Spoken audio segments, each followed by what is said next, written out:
Bonjour à tous les amis, c'est Pierre de la chaîne Crazy Kid. Je vous retrouve pour la suite des travaux sur le Chevrolet Apache des années 60 de chez AMT.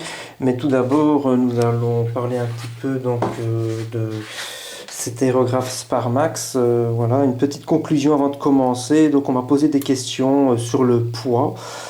On va tout de suite commencer par faire l'expérience de le peser et de le comparer à d'autres aérographes.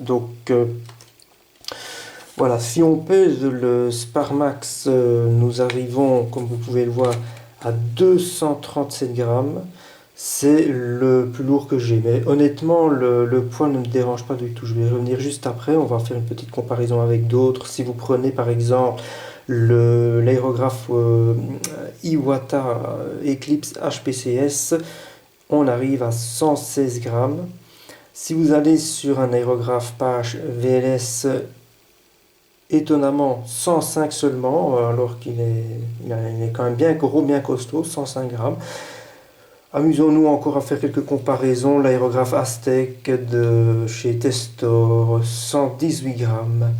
Ensuite, nous avons l'Iwata HPB+, et là nous avons seulement 88 grammes.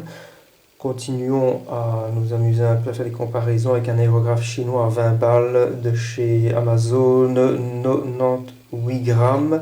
Et puis pourquoi pas faire une petite comparaison tant qu'on y est avec une canette Tamiya. Là nous sommes à 101 grammes alors que je ne l'ai presque pas utilisé jusqu'à présent. Donc ça vous donne une petite idée. Pourquoi pas continuer avec la canette Revel Chrome Spray qui monte à 145 grammes. Voilà, comme ça peut donner une petite idée à ceux qui se posaient des questions par rapport au poids.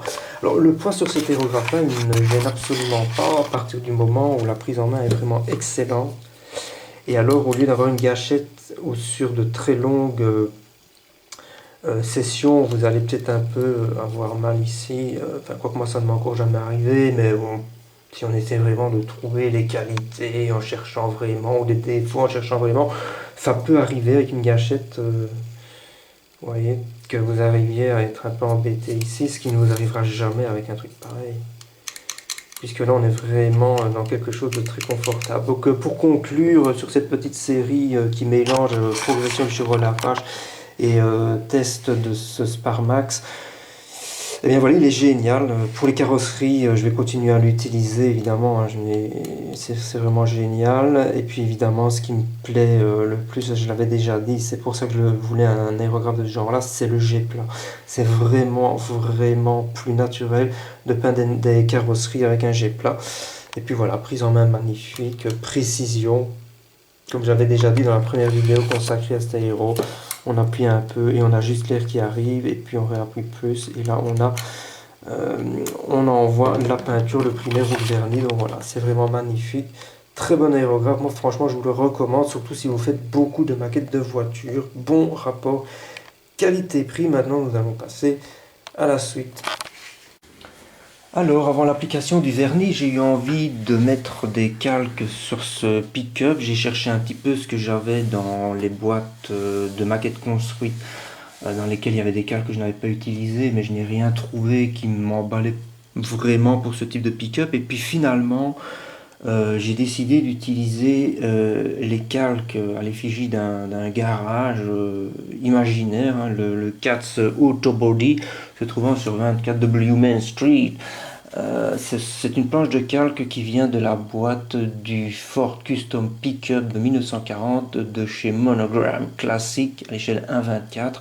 Un pick-up que j'ai vraiment envie de faire aussi, que j'ai dans ma réserve. J'avais fait la revue de boîte, mais je n'utiliserai pas ces calques-là sur ce pick-up là. Donc je me suis dit, mais ça va être super sympa d'aller utiliser ça sur ma couleur verte faite maison du pick-up de chez AMT. Sur le verre, l'inscription jaune et blanche, ça va le faire. Donc voilà, j'ai appliqué les calques avant de mettre le vernis.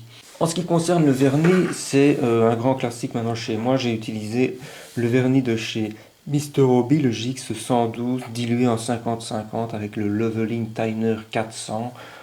Ça passe à tous les coups, il n'y a aucun souci. Donc voilà, l'application avec le fameux aérographe Sparmax que je trouve vraiment excellent.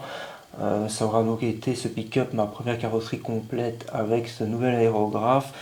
Et voilà, il n'y a pas de souci. Je n'ai pas fait la vidéo vernis comme je l'avais fait pour le primaire et la peinture où je filme l'entièreté de l'application parce que j'ai appliqué de la même manière si ce n'est que pour le vernis.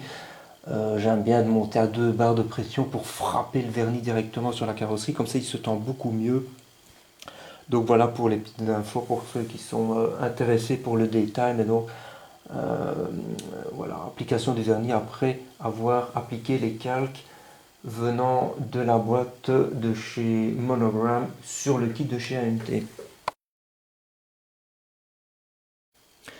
En ce qui concerne la benne du pick-up, j'avais donc masqué toute la partie qui représente le plancher, qui est extrêmement bien gravé, moulé par AMT. Là, c'est vraiment du très très bon travail de leur part.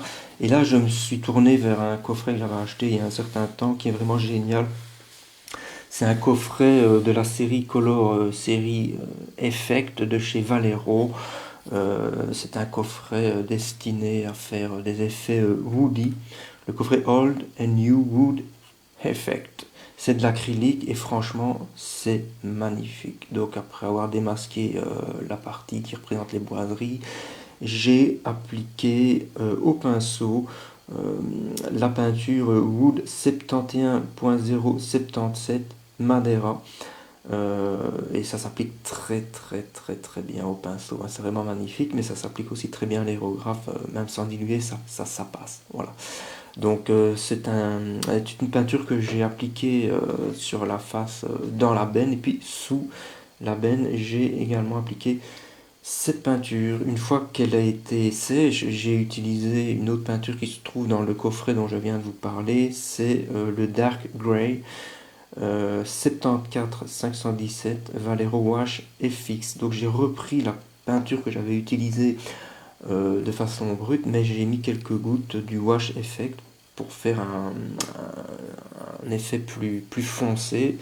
Le Wash Effect, c'est beaucoup plus liquide, hein, donc mélangé avec la première peinture que j'avais utilisée, je suis venu repasser par au-dessus et alors là ça nous donne un aspect vraiment très très sympa. Ça fait vraiment des variations de couleurs et le noir plus foncé a tendance à aller se mettre un peu plus dans les creux et ça donne un effet assez spectaculaire très facilement. Pour ce qui concerne les parties métalliques, là j'ai été sur du Polished Metal Amomic, le 0192, qui vient du fameux coffret métal Licolor de chez Amomig, hein, le coffret 7175, hein, dont j'ai déjà souvent parlé, parce que finalement maintenant ce coffret-là je l'utilise pratiquement à chaque montage, tellement les peintures sont super sympas, facile à appliquer aussi au pinceau ou à l'aérographe, parfois même sans dilution, il y a moyen de les passer à l'aérographe.